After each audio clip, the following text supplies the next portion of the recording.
জন্মদিন শুভ দাশগুপ্ত। আজ পহেলা শ্রাবণ।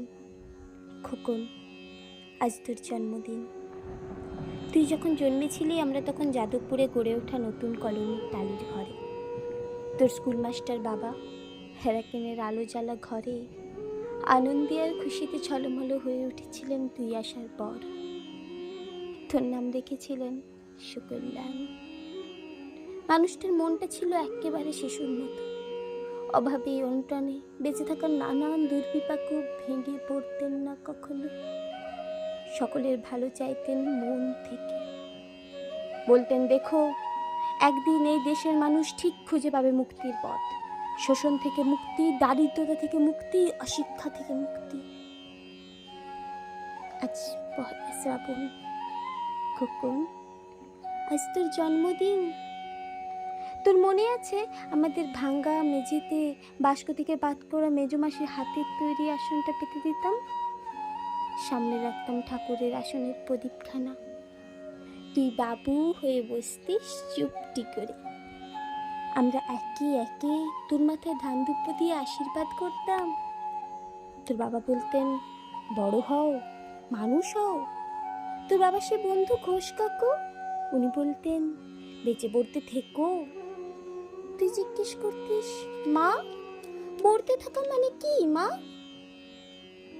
আমি বলতাম না কিছু, শুধু ধান দুব্বই দিতাম আর মনে মনে বলতাম, ঠাকুর, আমার খোকনকে তুমি মস্ত বড় মানুষ করে তোলো।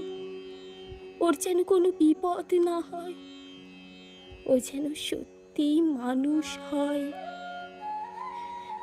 কষ্টের সংসারে ওই একটা দিন বাড়তি পয়সা একটু দুধ নিতাম, পায়েস রান্না করে দিতাম তোকে। তুই পায়েস খেতে বড় ভালোবাসতিস। তোর বাবা বাস স্ট্যান্ডে সে দোকান থেকে নিয়ে আসতো তোর প্রিয় মিষ্টি ছানার গজা। সামান্য স্কুল মাস্টারেতে কি বা হয়, ঘরে বসে ছাত্র পড়িয়ে আসতেন কিছু। দাও দাও অভাবের আগুনে সে রসদ পড়তে বেশি সময় লাগতো না।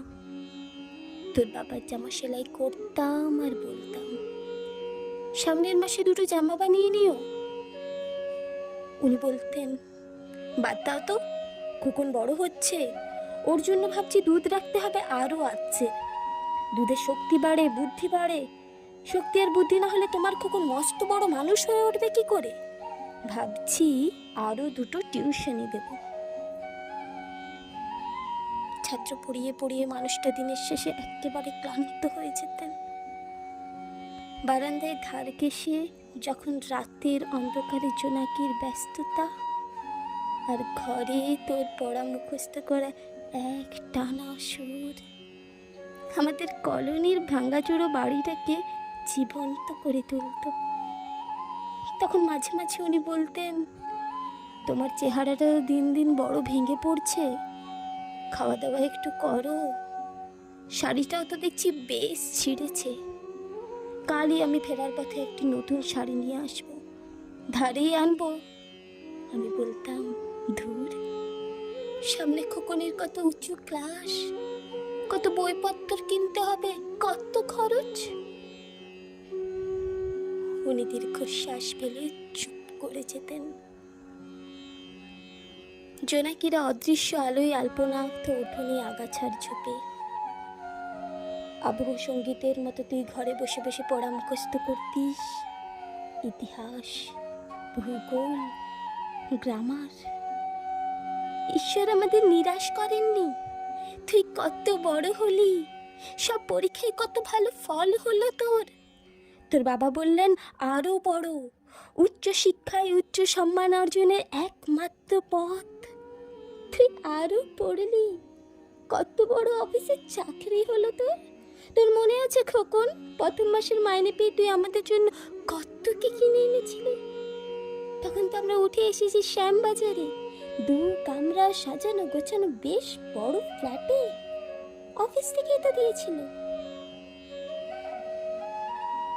সেই বাড়ি, সেই ঘর, কত স্মৃতি, কত ছবি। ওই বাড়িতেই তো আশ্বিনের এক ঝড়ো বিকেলে, যেদিন তোর বাবা ছেড়ে চলে গেলেন আমাদের, তুই তোর বাবার বুকের উপর পড়ে কাঁদছিলি হাপুস নয়নে। আর সদ্য স্বামীহারা আমি সেদিন তোর ওই অসহায় মুখ দেখে আরো বেশি করে ভেঙে পড়েছিলাম। কাছে টেনে নিয়েছিলাম তোকে সেই ছোট্টবেলার মতো, বলেছিলাম, কাঁদিস না খোকন, আমি তো আছি।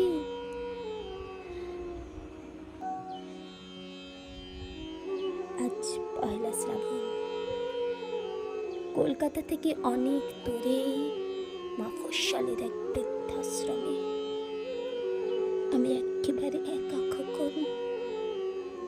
তোকে বড় দেখতে ইচ্ছে করছে রে, তোকে, বৌমাকে আর ছোট্ট পিল্টুটাকে। তোরা নিশ্চয়ই সল্টলেকের মার্বেল বসানোর সেই ঝকঝকে ফ্ল্যাটে, তোর বাড়িতে নিশ্চয়ই আজ খুব বড় পার্টি হচ্ছে, তাই না রে খোকন? অনেক লোকজন, খাওয়া দাওয়া, হইচই। খুব ভালো, খুব ভালো। আমার বড় মনে পড়ে জানিস, যাদবপুরের ভাঙা রাতে তুই আমার পাশে শুয়ে মাঝে মধ্যে যখন হঠাৎ ভয় পেয়ে জড়িয়ে ধরতিস আমাকে, আমি বলতাম, ভয় কি রে খোকন, যার মা থাকে তাকে কি ভূতে ধরে? তুই নিশ্চিন্ত হয়ে ঘুমিয়ে পড়তিস আমার বুক জুড়ে। তোর আধুনিক সংসারে এই বুড়িটার একটু ঠাঁই হলো না রে। প্রতিমাও তো মা, ওরও তো আছে আমার খোকনের মতোই কোন আলো করা এক চাঁদের টুকরো। কিন্তু সময়ের কি আশ্চর্য পরিবর্তন। তুই বুঝি এখন আর পায়েস খাস না, না রে খোকন? তুই জানিস না খোকন, আজ আমি পায়েস রান্না করেছি। হ্যাঁ, তোর পাঠানো টাকায়। সারাদিন সেই পায়েসের বাটি সামনে নিয়ে বসে আছি রে, এখানে এই বৃদ্ধাশ্রমে, আমার একলা ঘরে। আজ আর কেউ নেই খোকন। তুই একবার আসবি খোকন, একবার, শুধু একবার।